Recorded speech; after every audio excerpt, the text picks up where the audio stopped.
I dobrodošli nazad na kanal. Danas pričamo o povratku jedne od najgledanijih turskih serija ove godine, Güller ve Günahlar, kod nas poznate kao Ruže i grijesi. Prva sezona je završila ogromnim preokretom, a sada nam stiže druga sezona sa novim likovima, novim tajnama i jednom pričom koja bi mogla odvesti naše junake čak do Sofije.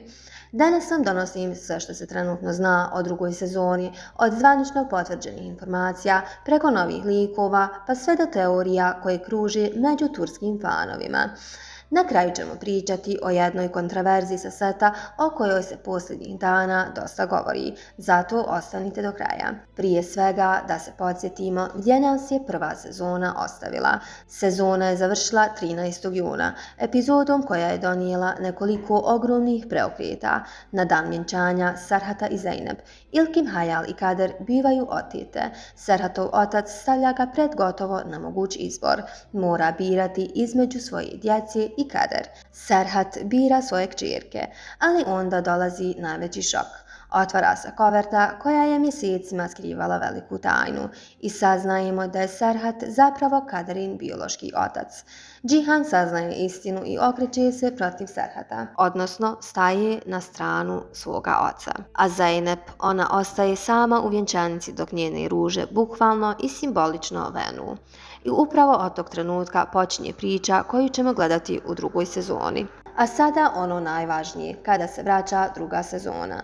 Prema trenutno dostupnim informacijama, snimanje druge sezone počinje upravo danas, 26. augusta u Istanbulu, dok je povratak serije na ekrane najavljen za 12. septembar u subotu, u istom terminu na kanalu D.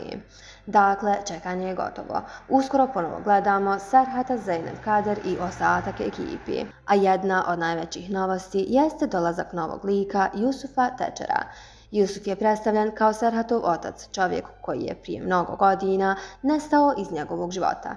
I upravo ovdje priča postaje posebno zanimljiva. Za ulogu Yusufa, prema trenutno dostupnim informacijama, glumac još nije zvanično potvrđen, jer su pregovori navodno još u toku. Zbog toga ćemo vjerovatno njegovo ime saznati neposredno prije početka druge sezone. Ali nije samo Istanbul u pitanju. Prema informacijama koje kruže o novoj sezoni, potraga za Kader vodi likove sve do Sofije. To bi značilo da priča prvi put izlazi izvan Istanbula i da nas očekuje potpuno novi pravac radnje. A sada dolazimo do dijela koji će vjerovatno najviše zanimati fanove. Ali odmah da naglasim, ovo nisu potvrđeni spoileri, radi se o komentarima i teorijama gledaoca na turskim forumima. Na jednom od poznatih turskih foruma za komentarsanje televizijskih serija pojavilo se nekoliko zanimljivih teorija. Prvo se odnosi na samu misteriju oko Kaderinog porijekla.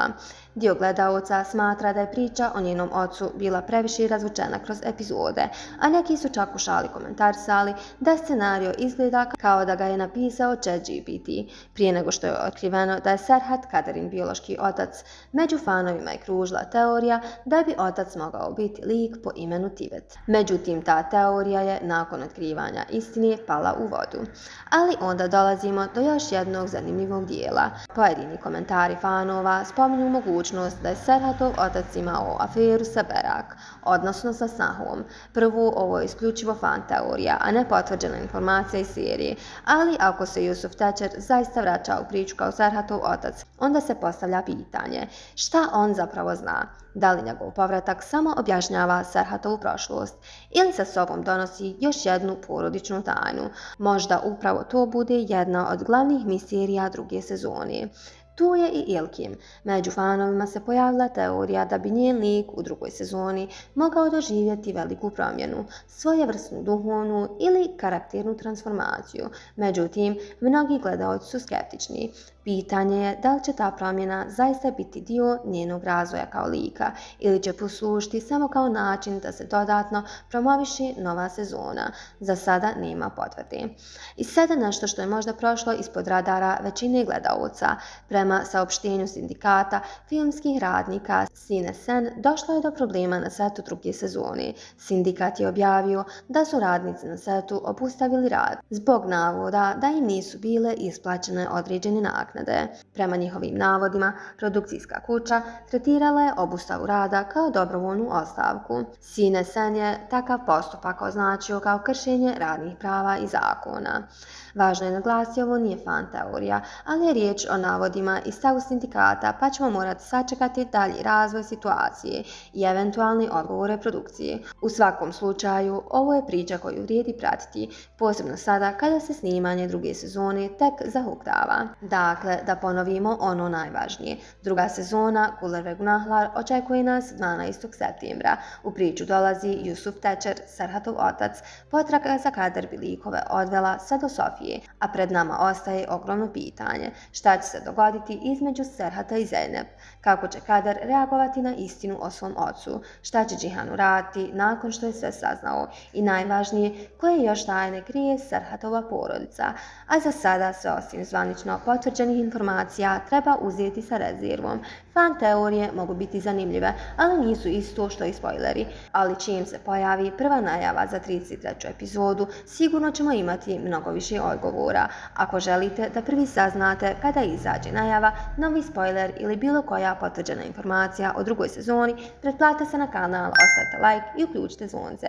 A ja se vraćam čim se pojavi nešto novo. Vidimo se u narednom videu. Pozdrav!